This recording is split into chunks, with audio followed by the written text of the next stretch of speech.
Hey y'all, hey! So today's video is literally gonna be dopamine nails. So I just had some time to play in the shop and I was working on some new type of nails for just like for a dopamine like nail type look. And honestly, these are mine. These are mine. So what I'm doing is I'm going to show you the whole run through of how you can do dopamine nails using your airbrush. So easy. So fun. We did airbrush, we did stamping, we did foil, we did chrome. So if you've seen any of my other videos and you want to know how that's done, then this is the video for you. These are some of the looks that I pulled up. Like this is the dopamine trend. So that is pretty much what I was going after. If you're like, what the heck is dopamine nails? I love a Pinterest. I know the girls like, I don't like Pinterest nails. I don't care. I love a Pinterest. So Pinterest is really good for mood board setting, getting ideas, promoting your work. All of that is good to do on Pinterest. So this is, like I said, some of the examples. Okay, so this is the first set of my dopamine nails that I did on my press on nail page. So I was really making content for that. This is ombre, and I'm gonna lay over white, and then I have this really cute like organic lace stencil that was I never released it in the shop, but I do love these acrylic paints. I feel like they just go on so smooth.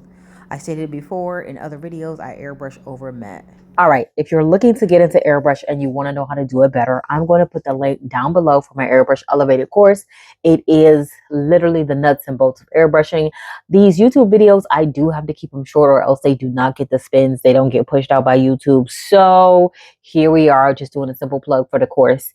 It's down below. It does come with the stencils and it is unlimited access. So once you get it, you have it. Even if I do updates, you'll get all the updates. So check that out.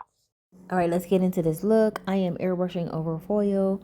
I love doing that, especially over a silver foil. And then this one has like a little lacy stencil. We're going to add something to it. I did go and do like an ombre and then chrome over it for the wavy look. And of course, I made some koi fish because I got like a mold. And I could put the links for the molds if that's what you guys want. I was kind of annoyed with this because I ended up doing two fish faced the same way. So we laid in a little bit more airbrush. Now I do airbrush over a matte. I feels like it gives you the smoothest appearance and application. This is a butterfly wing stencil, and I did in reverse where I did it over a maroon. And then I have another mold here that I'm going to use to make like a bubble butterfly, like a balloon butterfly, like if a balloon artist had twist tied it.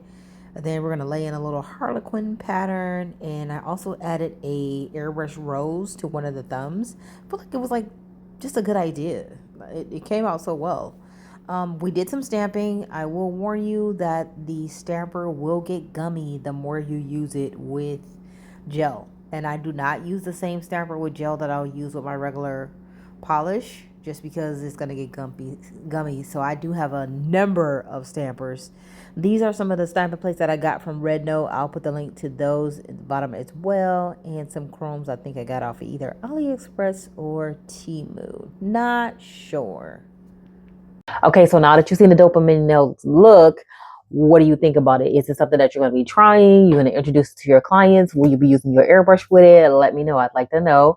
Just put that down in the comments. And this is the final look. Let me know how I did.